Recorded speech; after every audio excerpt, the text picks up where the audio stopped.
सुंदरवन के जंगल में कालू कौवा अपनी पत्नी टुनटुनी के साथ रहता था। वो एक मजदूर था। दिन भर काम करने के बाद उसे जो पैसे मिलते थे उससे वो अपने दोस्तों के साथ मिलकर शराब में उड़ा दिया करता था। एक दिन शराब पीकर जब वो घर आया तब टुनटुनी उससे कहती है, क्यों जी, कल तो तुमने कहा था कि तुम शराब को भागी नहीं लगाओगे, लेकिन आज फिर से पी कर आ गए। तुम्हारी एक बेटी भी है, कभी तुमने अपनी बेटी के बारे में सोचा है? जब सुनहरी पैदा हुई थी तब हमने क्या क्या सपने देखे थे उसके लिए। तुम्हें पता है, अब मैं फिर से माँ बनने वाली हूँ। कालू कौवा टुनटुनी की बातों को अनसुना कर देता है और सो जाता है। इस तरह कुछ दिन बीत जाते हैं और फिर टुनटुनी एक और बच्ची की माँ बन जाती है।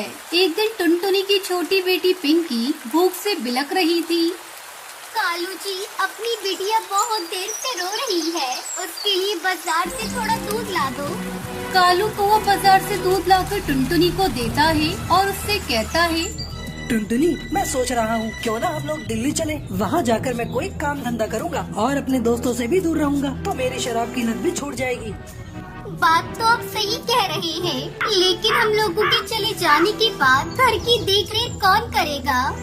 उसकी चिंता तू मत कर टुनटुनी, मैं कोई ग्राहक देखकर अपने दिल्ली जाने से पहले इस घर को बेच दूंगा। ठीक है जी, अगर आपका यही विचार है तो मैं इसमें कोई दखल नहीं दूंगी। तुम घर को बेच दो। इस तरह कालू अपना घर बेच देता है और टुनटुनी के साथ अपनी बेटियों को लेकर दिल्ली पहुंचता है। तुम लोगों को भूख लगी होगी, यहीं बैठो, मैं अभी तुम लोगों के लिए भोजन लेकर आता हूँ। इतना कहकर कालू टुनटुनी और बेटियों को वहीं छोड़कर भोजन लेने के लिए चला जाता है। काफी देर तक जब वो वापस नहीं लौटता तब टुनटुनी सोचती है, ऐसा लगता है वो हम लोगों को छोड़कर भाग गए हैं। हे भगवान, अब मैं क्या करूं? अपनी फूल सी बेटियों को लेकर कहां जाऊं? मेरे पास में एक फूटी कौड़ी भी नहीं है। सारा पैसा उन्होंने अपने पास ही रखा था। मैंने तो अपने पति पर भरोसा किया, लेकिन उसने मुझे बहुत बड़ा धोखा दिया है, धोखा। टुनटुनी की दोनों बेटियां भूख से बिलख रही थी। ये सब टुनटुनी से देखा नहीं जा रहा था। वो एक यात्री पक्षी के पास जाती है। माँ जी, क्या मैं आपका सामान उठाकर ट्रेन में रख दूं? टुनटुनी इस यात्री पक्षी का सामान ट्रेन में पहुंचा देती है और उसे 10 रुपए मिलते हैं। पैसे लेकर वो अपनी बेटियों के लिए समोसे खरीद कर लाती है। ये लो मेरी बच्चियों, इन समोसों को खा लो और यहाँ पर बैठना। मैं आज से स्टेशन पर कुली का काम करूँगी और तुम दोनों को पालूंगी। मम्मा, ये समोसा तो बहुत ही स्वादिष्ट है। आप कल फिर से इसे लेकर आना। नहीं पिंकी बेटा, रोज रोज समोसे खाना अच्छी बात नहीं। मैं कल से तुम लोगों के लिए भोजन बना दूंगी। चलो तुम दोनों यहाँ आराम करो, मैं काम पर जा रही हूँ।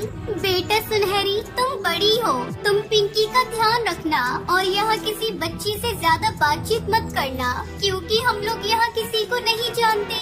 ये शहर भी नया है और ये जगह भी। और अगर तुम्हारे पापा आ जाए तो उन्हें बिठाकर यहाँ रखना और उनके साथ इधर उधर मत जाना।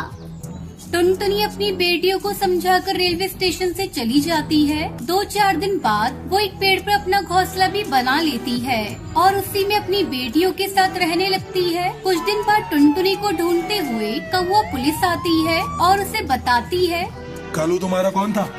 जी, वो मेरे पति थे। हम गांव से अपना घर बेचकर शहर में काम की तलाश में आए थे।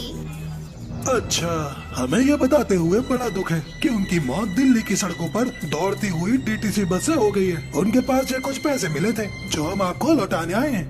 टुनटुनी उन पैसों को ले लेती है और उसे कालू के जाने का बहुत दुख होता है, लेकिन वो करती भी क्या, इसलिए वो कुली का काम करके बहुत खुश थी और खुशी खुशी अपनी बेटियों के साथ रहने लगती है।